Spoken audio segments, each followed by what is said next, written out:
Nu skal vi endnu længere tilbage. Helt tilbage til før man overhovedet ved, om man er gravid. Og for at finde ud af, om man er det, så kan man bruge sådan en graviditetstest her.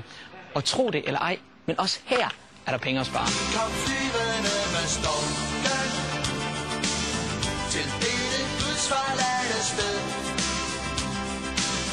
Fra alle fire verdenshjørner, hvis vi tager det hele med.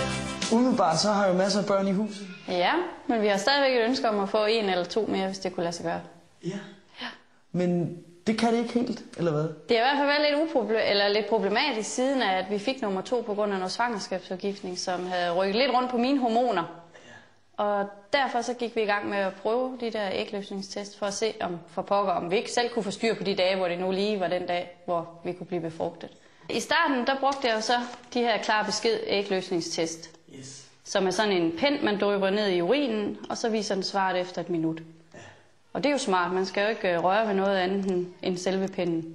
Men de er så dyre. Så jeg snakkede med apotekeren, og hun sagde så, at man kunne prøve at købe nogen, der var lidt billigere, men virker efter samme princip, det er bare et stykke papir.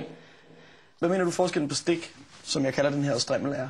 Jamen det er alene, at du slipper for at risikere at få urin på fingrene med den, der er i plastikhylster. Og så får du en fin streg frem i et lille plastikvindue. Mens det andet, det er sådan en lille farvet papirstrimmel, som er så simpel, som det næsten kan være. Der ligger jo faktisk en farvet papirstrimmel inde i plastikhylstret.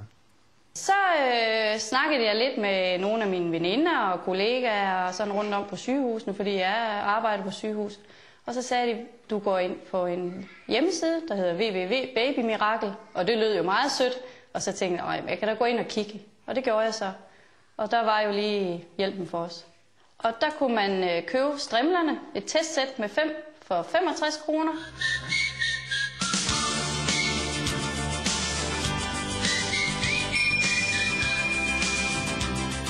Og hvis jeg stadigvæk gerne ville have luksusmodellen som en pind, så kunne man få dem 5 stykker for 109 kroner.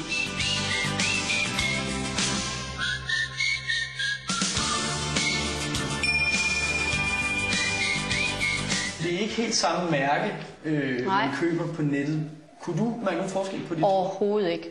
Det ligner hinanden. Altså man skal være dygtig, tror jeg, og fagmand for at kan se, at de er anderledes. Kan du som fagmand se nogen grund til, at man skal betale dobbelt så meget for den ene strimmel, som for den anden strimmel? Helt oprigtigt nej. Med hensyn til, hvor godt det svar er, man får på testen, om den nu er positiv eller negativ, der tror jeg, det sådan set er relativt ligegyldigt, hvilken man vælger. Der kan være små forskelle i følsomhed, men næppe noget, der har større betydning. Man skal jo gerne ende ud med et resultat, og for at teste det, så køber man jo også en graviditetstest. Og der kan man stadigvæk købe det som strimler, eller som den dyre model, som et pen, man drypper i urinen.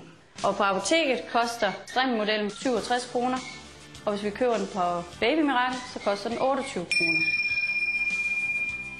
Pinden, man døber i urin på apoteket, koster 95 kroner, og på Babymirakel kan vi så nøjes med 52 kroner. Med den viden, jeg har om de her tests, så er der ikke noget lægeligt belæg for at købe den dyre.